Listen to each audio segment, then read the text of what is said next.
never set out to win a Nobel Prize. I only set out to do everything to the best of my ability, and I never put in a second-rate effort.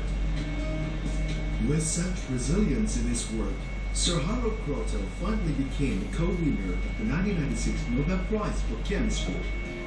This professor from Florida State University was awarded the Nobel Prize for his discovery of the current compounds called fullerenes. This discovery opened up an entirely new branch of chemistry with consequences in such diverse areas as astrochemistry, superconductivity, and materials chemistry, physics. Professor Sir Harold Kroto presently carries out research in nanoscience and nanotechnology and has served as president of the Royal Society of Chemistry. He has also set up the Vega Science Trust, a UK educational charity and TV science channel accessed by over 165 countries, of which many programs have been broadcast on BBC, aiming to improve knowledge and raise awareness of scientific achievements. Hello and welcome to this special edition of Talk Vietnam for an exclusive interview with 1996 Nobel laureate in chemistry, Professor Sir Harold Kroto from Florida State University. It's our great honor and privilege to have him here with us. Today, we'll learn more about the discovery that won him the Nobel Prize and his unique philosophy of science. Professor Sir Harold Kroto, nice to meet you. Hi. Thank you so much for being here with us. How did I have a choice? How are you today? Well, I'm still alive, more or less, but interesting. And my first visit to Vietnam, and so far it's been very interesting and enjoyable. Well, I haven't had a lot, but I mean, one first impression is that there's quite a lot of building going on, and also that a lot of the houses that I saw were well constructed, and they, in a way that many buildings in the USA that never would and will fall down in a hurricane. But I've not been really here long enough to form an impression. I only know Vietnam from outside and from films and things of this nature. But I have a good impression of Vietnam, partly because I see something deep in the culture that has allowed it to make friends with America after the difficulties of about 50 years ago. And I think Vietnam is a lesson to other countries in the world on how they can overcome those sorts of difficulties. And so I've always felt there's something special about the country that can do that. And what made you decide to donate your valuable time and energy to the 4th ASEAN event series, Bridges Dialogues Towards a Culture of Peace? Well, I think I've been, I'm invited somewhere every day, and that was one that interested me, but it took a long time to come and to be able to come, because I have a long backlog of requests.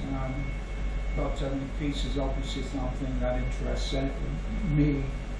My view is that I'm going around the world and talking to young people and trying to inspire them to do science and think about thinking for themselves, but also developing a humanitarian attitude, and hopefully if they get into positions of responsibility, change the direction of politicians towards working together to solve their problems rather than sending young people to go and kill each other.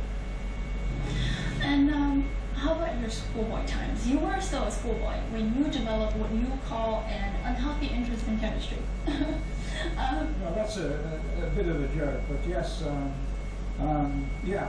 But when I was young, I was good at making things with my hands, and my father, who was a refugee, really ensured that I had things to make. And you mentioned your father, so did your parents have a great influence on facilitating your interest in natural science? Well, my father was an engineer, and he did influence me because he gave me an electric train set, and I had Meccano and things. He certainly, these were things that were given to me, and I also had a big room.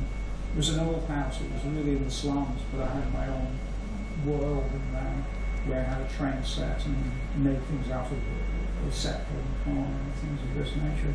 So he definitely encouraged the practical side of things, and less so on the art side, because that. But I think I even see today think I'm better at that, although I've had much less practice at it. And I really would have liked to have done more of that than I've been able to do.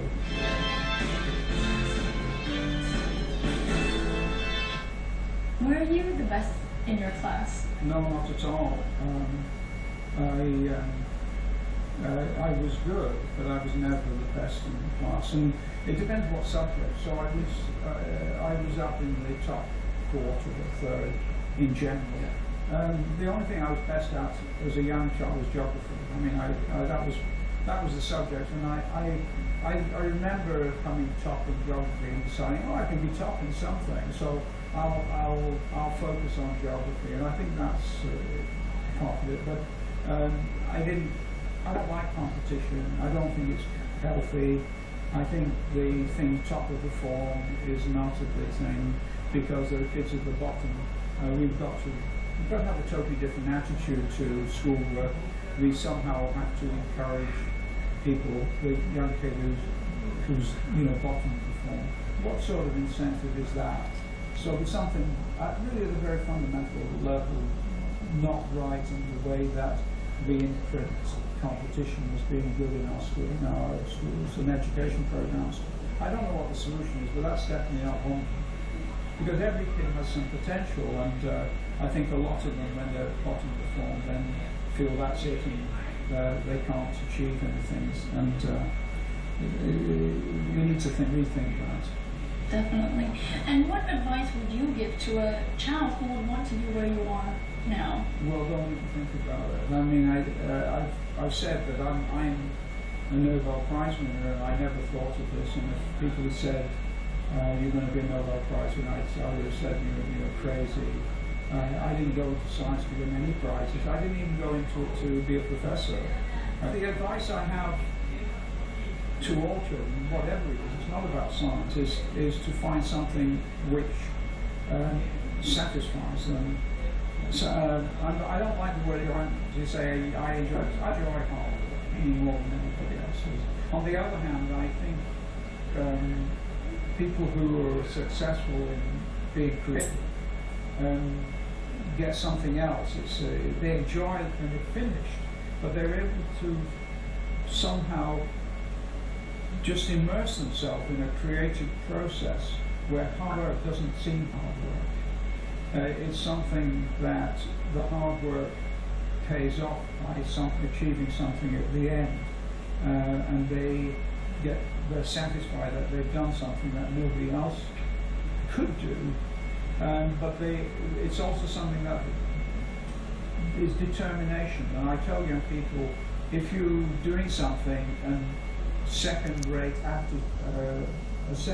job satisfies you, find something else where only a first-rate effort, your best shot, will satisfy you, and then you'll be successful.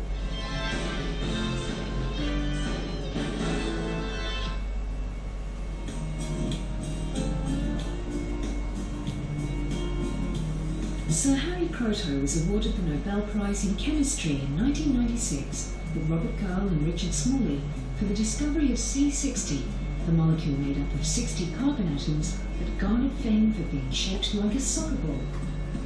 C60 was named Buckminster Fullerene, or buckyballs, in tribute to the architect Buckminster Fuller and his iconic geodesic domes. The discovery of buckyballs led to an entirely new branch of chemistry, the science of fullerenes. Until then, carbon was only known to take on two forms. One was extremely hard, diamond, and the other very soft but electrically conductive, graphite.